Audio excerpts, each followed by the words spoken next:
नमस्कार, मैं हूं आपके साथ पूर्णिमा मिश्रा। हमारी खास प्रोग्राम क्या कहते हैं नरेंद्र मोदी में आज आपको सुनवाएंगे पीएम मोदी का वो ऐतिहासिक भाषण जो उन्होंने 8 अप्रैल 2024 को छत्तीसगढ़ के बस्तर में दिया। अपने भाषण में प्रधानमंत्री ने कहा कि अनेक दशकों बाद देश ने बीजेपी की स्थिर और मजबूत सरकार देखी है और हमारी सरकार की सबसे बड़ी प्राथमिकता रही गरीब का कल्याण, क्योंकि आजादी के बाद दशकों तक गरीब की जरूरतों को कांग्रेस की सरकारों ने नजरअंदाज किया। कांग्रेस ने कभी गरीब की चिंता नहीं की। ये बीजेपी सरकार है जो हर गारंटी जमीन पर उतार रही है। साथियों, अनेक दशकों बाद देश ने भाजपा की स्थिर और मजबूत सरकार देखी है। हमारी सरकार की सबसे बड़ी प्राथमिकता रही गरीब का कल्याण।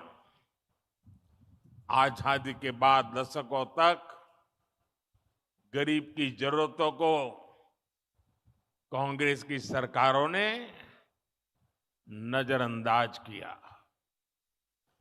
कांग्रेस ने कभी गरीब की चिंता नहीं की, उनकी परेशानियों को समझे तक नहीं। कांग्रेस के सबसे बड़ी परिवार के अमीरों को कभी महंगाई का मतलब समझ ही नहीं आया। आपने 2014 में गरीब के इस बेटे को देश की सेवा का अवसर दिया। कच्ची छत के नीचे रहने की तकलीफ क्या होती है, ये मुझे पता है।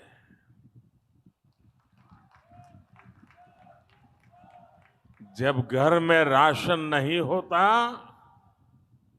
तो एक मां पर क्या बीतती है, ये मुझे पता है।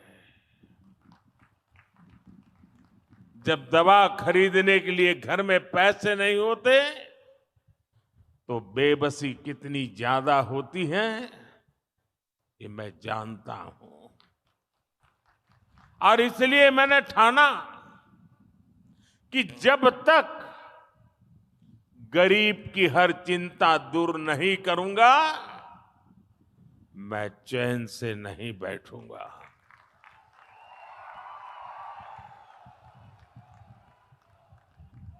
हमारी सरकार ने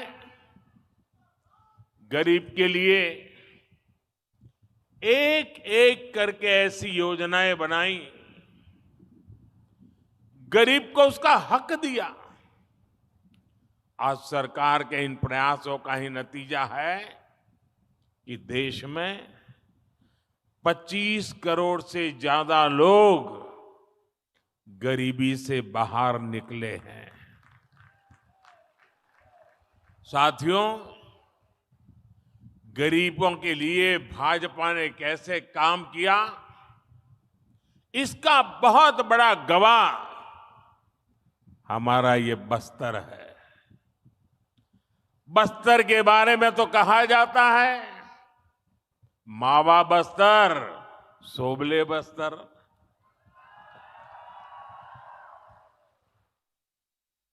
बस्तर डिवीजन से ही मैंने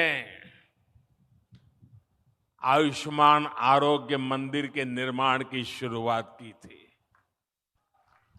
यह आयुष्मान आरोग्य मंदिर देश भर में गरीब को सस्ते इलाज, सस्ती जांच का प्रमुख केंद्र बने हैं। यहां छत्तीसगढ़ में भी हजारों आयुष्मान आरोग्य मंदिर खोले गए हैं। इन आरोग्य मंदिरों की वजह से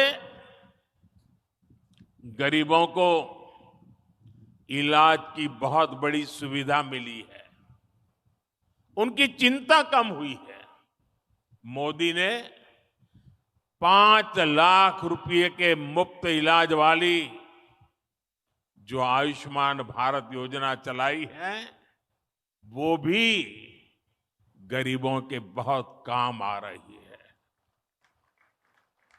हम अपने यहां जानते हैं, चाहे वो आदिवासी बस्ती हो या शहर हो, घर में मां कभी बीमार हो जाती है ना, तो घर में किसी को पता नहीं चलने देती कि वो बीमार है। कितनी पीड़ा हो, मां सहती रहती है। उसके मन में एक ही बात होती है, चलिए धीरे धीरे ठीक हो जाएगा। अगर परिवार में बच्चों को पता चलेगा कि मां को बीमारी है, मां को तकलीफ है, तो वो अस्पताल ले जाएंगे, बहुत खर्चा हो जाएगा, संतानों के सर पे कर्ज लग जाएगा। और इसलिए मां सोचती थी अब कितने दिन लंबे जीना है, चलिए मुसीबत भोग लेंगे लेकिन बच्चों पर बोझ नहीं बनने दूंगी। ये हमारी हर माता सोचती थी, सहती थी। तब आपके इस बेटे ने सोचा कि अगर तुम्हारा बेटा वहां बैठा है तो फिर आपकी बीमारी की चिंता ये तुम्हारा बेटा करेगा।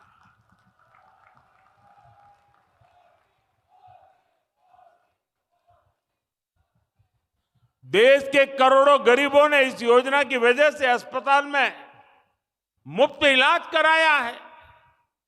इस योजना की वजह से गरीबों के 1,30,000 करोड़ रुपए से ज्यादा खर्च होने से बच गए हैं, जो उनको बीमारी के लिए खर्च करना पड़ता।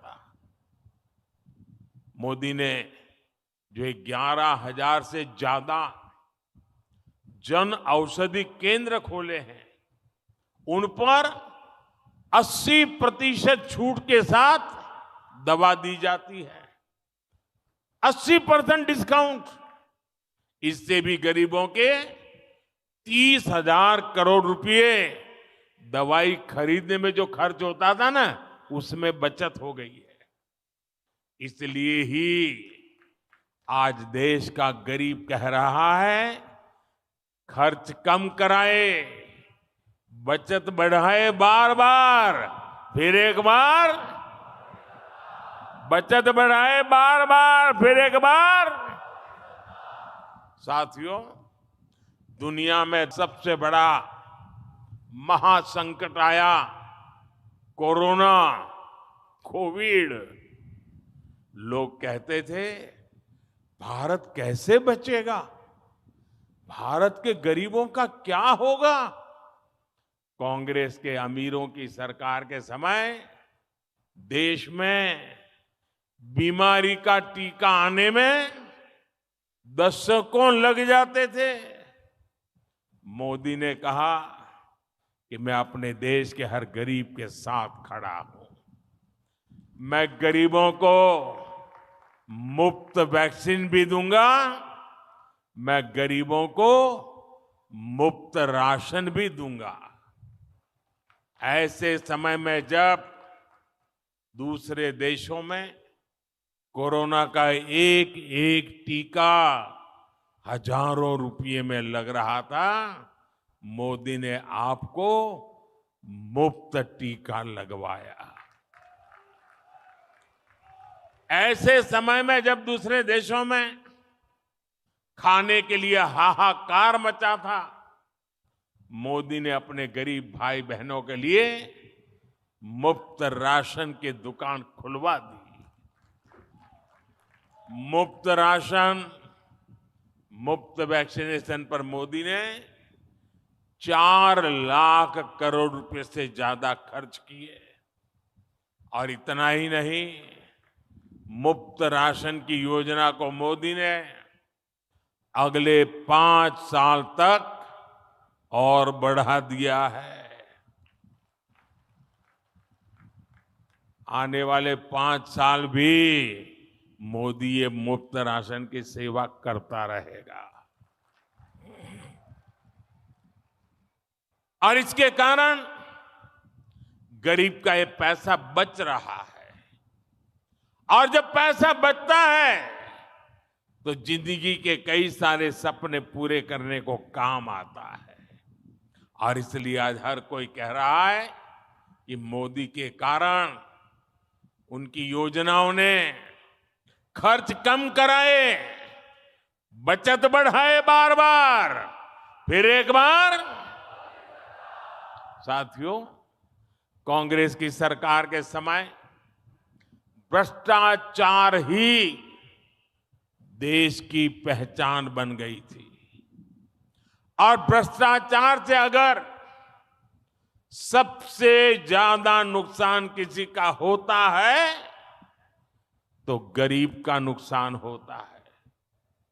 भ्रष्टाचार गरीब का हक मारता है।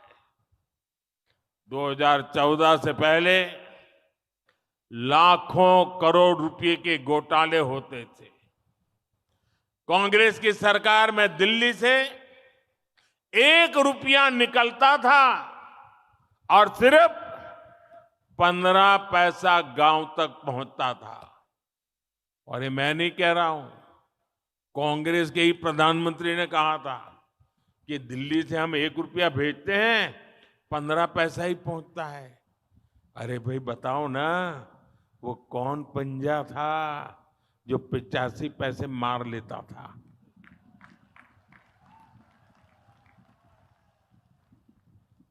मोदी ने कांग्रेस की लूट की ये पूरी व्यवस्था, मैंने इसको बंद कर दिया है।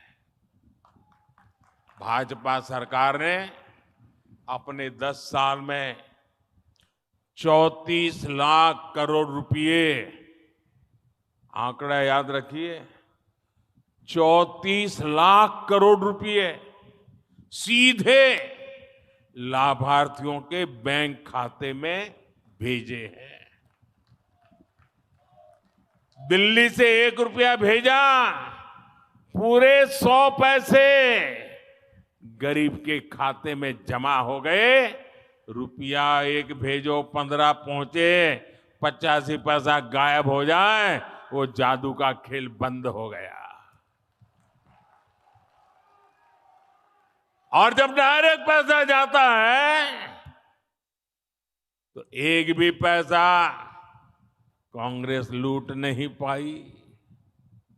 अगर देश में कांग्रेस की सरकार होती तो ये कांग्रेस गरीबों के, ये जो 34 लाख करोड़ है ना, और राजीव गांधी वाला अगर मैं हिसाब लगाऊं तो 28 लाख करोड़ रुपए लूट लेते। 34 लाख करोड़ में से 28 लाख करोड़ गायब हो जाते। आजादी के बाद से कांग्रेस समझती थी कि उसे देश को लूटने का लाइसेंस मिला हुआ है। 2014 में सरकार में आने के बाद मोदी ने कांग्रेस की लूट का लाइसेंस ही कैंसिल कर दिया है। और मोदी ये लाइसेंस इसलिए कैंसिल कर पाया क्योंकि आपने मोदी को लाइसेंस दिया था।